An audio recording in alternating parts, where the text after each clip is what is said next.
এই যে জয়, এটা আমাদের প্রত্যাশিত জয়। কারণ আমরা ভারতীয় জনতা পার্টি, আপনারা দেখেছেন 18তে আমরা ধর্মনগর দিয়ে আমরা বিপুল ভোটে আমরা জয়ী হয়েছিলাম, 23-এও হয়েছে। এবং এইবার ভারতীয় জনতা পার্টির পক্ষে আমাদের ধর্মনগরের গণদেবতারা, ভোটাররা পক্ষে ওনারা রায় দিয়েছেন এবং যেটা একটা বিশাল ভোট, আমরা 24,291 ভোট আমরা পেয়েছি সর্বমোট ভারতীয় জনতা পার্টির প্রাপ্ত ভোট, এবং প্রায় 18,000 ভোটের মতো আমাদের লিড হয়েছে।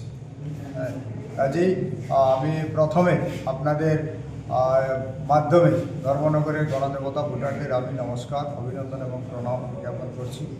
কারণ ওনারা ভারতীয় জনতা পার্টির পক্ষে যে রায় দিয়েছেন, আগামী দিনে আমাদের কাজ করার সুযোগ করে দিয়েছেন। ভারতীয় জনতা পার্টির যে উন্নয়নমুখী সরকার চলছে আর ডেভেলপমেন্ট হচ্ছে আমাদের মূল ইস্যু, এই ইস্যুকে আরও এগিয়ে নিয়ে যাওয়ার জন্য। এবং আমাদের ধর্মনগর হচ্ছে ত্রিপুরা রাজ্যের দ্বিতীয় বৃহত্তম শহর।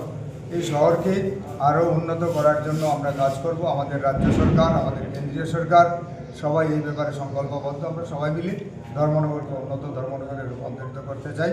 তার জন্য ধর্মনগরে আপামর জনগণের সাহায্য সহযোগিতা আমরা চাইছি।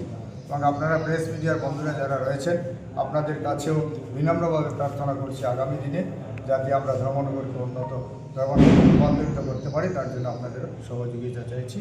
নমস্কার সবাইকে। বন্দে মাতরম, ভারত মাতা কি জয়, বিজেপি জিন্দাবাদ। নমস্কার।